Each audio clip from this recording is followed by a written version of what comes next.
අලුතෙන් SLT Mobitel Home 4G LTE connection ගන්නායට වටිනා tab computer සහ data දීමනා. අලුතෙන් SLT Mobitel Home 4G LTE connection ගන්නායට වටිනා tab computer සහ data දීමනා. Lifebuoy shampoo ලොකු බෝතලෙන් වැඩි ඉතිරියක්.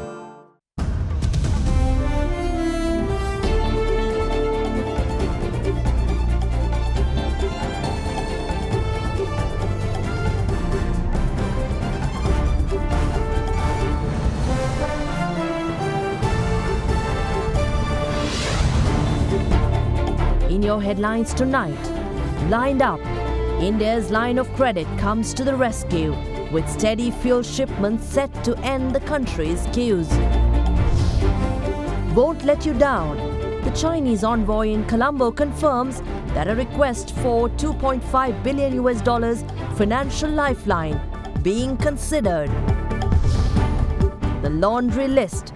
The Economic Advisory Committee lists out 5 recommendations for immediate implementation. The loan solution.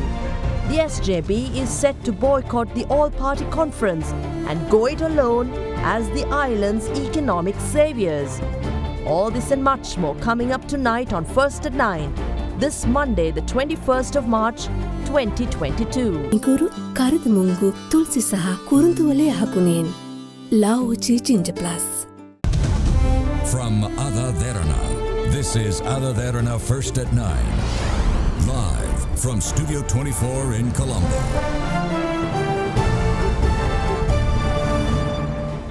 And a warm welcome, bringing you news from across Sri Lanka and around the world tonight on AdaDerana English. I'm Indiva Riyamuatha.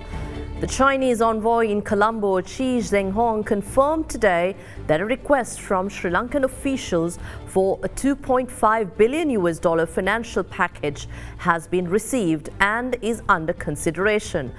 The request includes a $1 billion financing facility and a $1.5 billion line of credit. Speaking to media today at an event to mark 70 years of diplomatic relations between the two nations, the Chinese envoy went on to promise that every time Sri Lanka undergoes difficulties, the Chinese people will always be there. With Sri Lanka facing a rush to secure ways and means to help pay for its essential goods these days, every dollar it can get its hands on is of critical importance. Last week, we saw the signing of a $1 billion line of credit with India during an official visit by Finance Minister Basil Rajapaksa to New Delhi, where he met with Prime Minister Modi and Finance Minister Nirmala Sitharaman. With India having scored more geopolitical brownie points with Sri Lanka in the last few weeks, it comes as no surprise that the government would have no choice but to reach out to the Chinese side as well.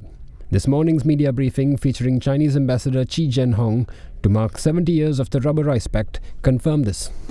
正如我前面提到的，中国和斯里兰卡是泛滥与共的好朋友、老朋友、真朋友。每当兰卡朋友遇到困难的时候，我们中国永远不会缺席。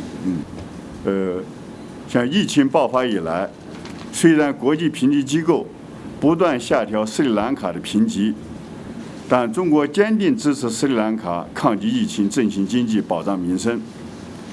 我们总共已经向斯里兰卡提供了28亿美元的融资支持，并且不附带任何附加条件。最近呢，斯里兰卡政府方面又提出来，希望中方提供10亿美元的贷款或15亿美元的信贷。中国的金融部门呢正在积极研究。Meanwhile, when asked about any measures being looked at to restructure Sri Lanka's debt, the envoy didn't exactly rule it out, while assuring that China's aim is to help Sri Lanka in any way it can to overcome its economic difficulties. 斯里兰卡在履行债务方面享有良好的声誉。据我所知，上周，那么斯里兰卡方面按期如数的偿还了中方的贷款。中国同斯里兰卡就有关经济金融合作保持着密切的沟通，目的是协助斯里兰卡方面度过当前的困难危机。我们已经做了很多的事，我们今后还要继续做。 According to the Ceylon Petroleum Corporation, motorists can look forward to the end of the queue culture from now on as steady fuel shipments begin arriving in the country. A shipment of 35,000 metric tons of diesel purchased using the Indian credit line arrived in the port of Colombo and has begun unloading. With more shipments expected to arrive in the coming days, the CPC has called for panic buying to be avoided or risk an artificial shortage. The first shipment of 35,000 metric tons of diesel purchased under the $500 million Indian credit line arrived at the Colombo port last night. According to Chairman of the Ceylon Petroleum Corporation Sumit Vijayasinghe, unloading of the shipment began this morning. The credit line was finalized last month with the condition that 75% of purchases need to be procured from India, while the remaining 25% from sellers outside India. Further, another shipment of 35,000 metric tons of petrol also purchased through the credit line is expected to arrive in Sri Lanka on Thursday, the 24th this month. With continuous shipments of diesel and petrol expected through this facility, the CPC chairman says that panic buying must stop, otherwise further shortages may be experienced. He added that sufficient stocks are being distributed to refueling stations at the moment, and the process will continue uninterrupted. Despite fuel being purchased through the Indian credit line, the CPC, however, is still unable to secure the necessary dollars to clear the 40,000 metric ton shipment of diesel anchored in the Sri Lankan seas. The cost of this shipment amounts to $42 million. The failure to secure these shipments at demurrage costs amounting to $19,000 daily, which means a higher final bill. In the meantime, operations at Sri Lanka's only petroleum refinery located in Sapugaskanda was halted by the Ceylon Petroleum Corporation yesterday for a period of 2 to 3 weeks due to the lack of adequate stocks of crude oil. The advisory committee, comprising of eminent Sri Lankan corporate personalities, have presented a 5-point list of recommendations that they want immediately implemented to stave off further economic woes.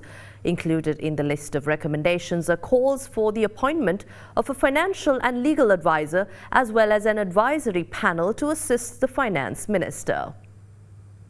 The advisory committee appointed to assist the National Economic Council has submitted 5 recommendations for immediate implementation. The recommendations were presented to President Gotabaya Rajapaksa and members of the National Economic Council this morning. The 5-point recommendations presented include the immediate appointment of a technical committee consisting of officials representing the central bank and the treasury to propose international financial assistance, the immediate appointment of a financial advisor along with a legal advisor as well, the presentation of a comprehensive program to identify international financial assistance by a technical committee, the identification of an advisory panel to guide the finance minister, and the identification of supply bottlenecks and measures to increase public confidence. The advisory committee has also urged the council to focus its efforts on steering the economy onto the right path through a comprehensive short-term and long-term plan. The committee also pointed out that Sri Lanka has had to face the repercussions of the impact of the economies of many countries in the world and that the exchange crisis remains the main reason for this.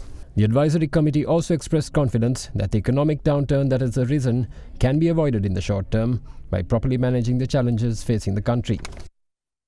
Now, many parties in the country's opposition have signalled their intention to boycott the upcoming all-party conference that is set to take place on the 23rd of this month.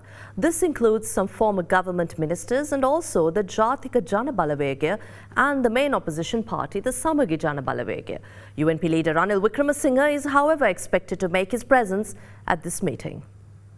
An all-party conference is set to work off on Wednesday, the 23rd of March in Colombo under the patronage of President Gotabaya Rajapaksa. The aim of the conference is to find solutions for the economic crisis Sri Lanka is facing at the moment. However, former Energy Minister Udaya Gammanpilla, former Industries Minister Vimal Weerawansa and Minister of Water Supply Vasudeva Nanayakkara of Sri Lanka's Podujana Peramuna have declined to participate. However, the members of the Sri Lanka Freedom Party have said that they will attend the conference on the 23rd. Among the opposition, several parties including the Jathika Jana Balawegaya have also joined the list of parties that will not be participating in the conference. Issuing a statement, the Samagi Jana Balawegaya also plans to boycott the conference, saying that it has no confidence in finding solutions in an all-party conference led by a leader who does not listen to his own government.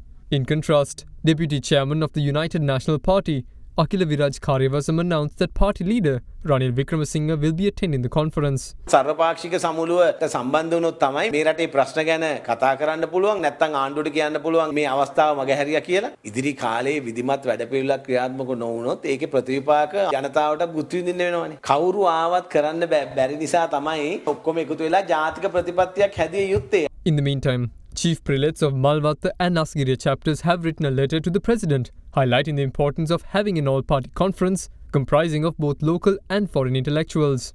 According to the president's media division, the letter also includes 13 proposals. Some of their proposals include prioritizing development projects that are capable of alleviating the forex crisis and taking legal action against vendors who create artificial shortages in the market. Opposition leader Sajith Premadasa says that the only option to lift the country out of the abyss it finds itself in is the Samagi Jana Balavege.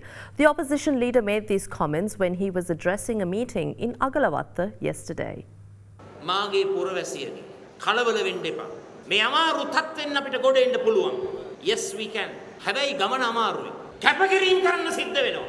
සමගි ජන බලවේගය කියන්නේ මේ රට මේ වැටි තිබෙන ප්‍රපාතෙන් ගොඩ ගන්න පුළුවන්. අනිවාර්යයෙන්ම ගොඩ ගන්න. මේ රටේ ලක්ෂ 220ක් වූ ජනතාවට තිබෙන එකම විකල්පය සමගි ජන බලවේගයයි. වෙන විකල්ප නැහැ. මෙතනයි එකම විකල්පය තියෙන්නේ. විපක්ෂයේ ඉඳගෙන වැඩ කරලා පෙන්නනකොට ආණ්ඩු බලය ලබාගෙන රට හදන එක මහ ලොකු දෙයක් නෙවෙයි. අපේ අන්තර්ජාතික සම්බන්ධතාවයන් පාවිච්චි කරලා අපට හැකියාව තිබෙනවා මේ අපි වැටිලා තිබෙන අමාරු තැනින් ගොඩ එන්නට ලෝකේ හයිය ලබා ගන්න. Government to restrict certain pharmaceutical imports. Details after this break.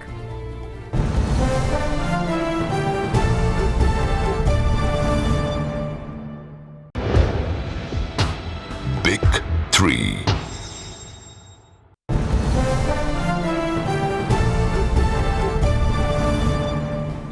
Welcome back to the news. State Minister of Production, Supply and Regulation of Pharmaceuticals, Professor Channa Jayasumana says that the government plans to restrict the importation of drugs that can be produced locally. Now, the State Minister added that a score system has been implemented to ensure high product quality for local manufacturers under the new systems introduced to the National Medicine Regulatory Authority. We are thinking of restricting certain products which are already sufficiently produced locally. Best example would be amoxicillin. We are producing enough amoxicillin, SPMC and local manufacturers. And there are certain other products too. We are producing enough amounts. Why we are importing these products? So we'll take a decision.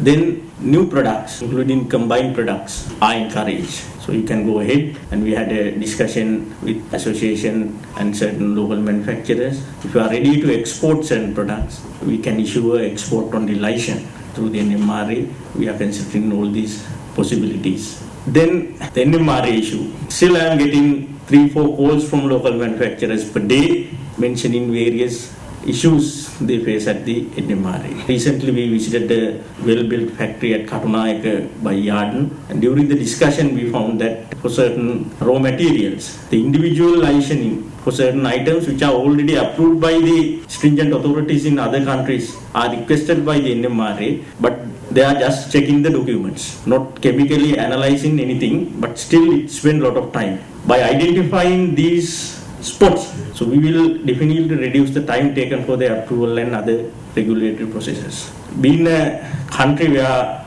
our local industry is in the growing phase, but if we try to maintain a regulation which is compatible to the highest regulation in the world, it may not fare enough. We need to discuss this and sort out these issues as early as possible. I promise you, within next 3 months' time, we'll take some radical decisions. Hopefully it will lead for a paradigm change in the registration and regulatory processes, especially for local manufacturers of pharmaceuticals in this country. Speaking further, the State Minister said that Cabinet approval was obtained recently for a special mechanism to purchase pharmaceuticals from local manufacturers. He also added that a score system has been implemented for product quality under the new mechanism.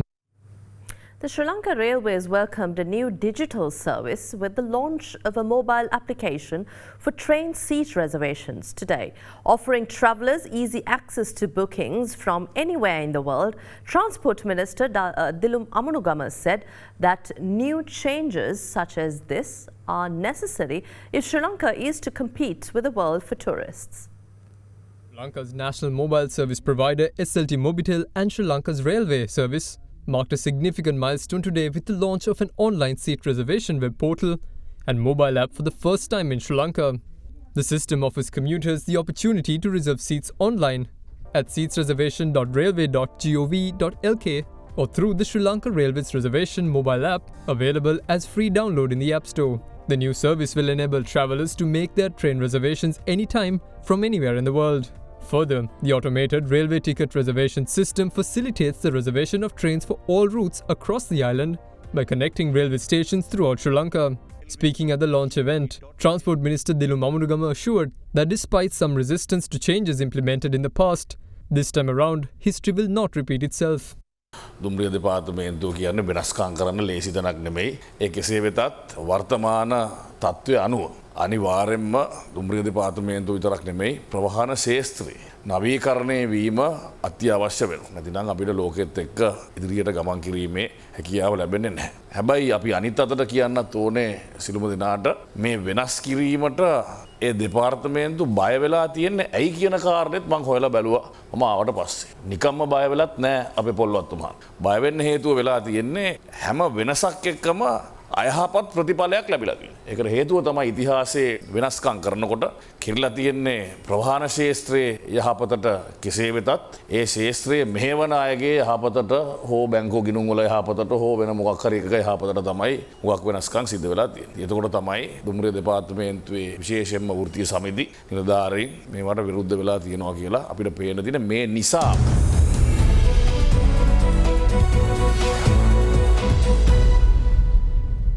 Taking you to the stock market update today, the Colombo Bourse ended in green with the all-share price index ending at 10,421.74 by gaining 67.91 points. The more liquid S&P SL20 index gained 32.29 to end at 3,617.86. The share volume was 51 million with 647,277 and market turnover was 1.1 billion rupees. Foreign purchases in the meantime amounted for 53 million rupees while foreign sales accounted for 11 million rupees. Crude futures in the meantime were up by more than 3% today during Asia trading, while international benchmark Brent crude was at $111.46 and US futures at $108.25. Police are on an island-wide manhunt for a group of Danish tourists responsible for a brutal attack on an American tourist in Midigama, Gaul. The victim was hit with a glass in her mouth by one member of the group that resulted in a 3-hour-long surgical procedure to close a horrific gaping wound in her mouth and to clear glass shards from her face. Now, the police say that all airports have been informed to be on the lookout and prevent the suspects who have been identified as citizens of Denmark from leaving the country. Police have launched a manhunt for 3 Danish tourists currently on the run after having attacked and caused serious injuries to an American tourist in Medigama, Gaul. On the day of the attack, the victim, an American named Jordan Catherine Thornton, had travelled to a local restaurant with an acquaintance. The attack had happened when a group of Danish tourists had tried to force the victim and a friend to give up their table. When they refused, Thornton and her friend had been physically assaulted first by a male and a female as Lenny Mary Schack and Frederick Rousing Langjager. As the victim had then proceeded to record the incident, her phone was knocked away by one of the assailants. It was at this point that the attack turned almost deadly. Another member of the Danish group, identified as Nicolaj Ombe Ibsen, had then thrown a glass at Thornton's face, causing a serious cut to her lip and spraying glass into the eyes. After this, the Danish group had immediately fled the scene of the incident.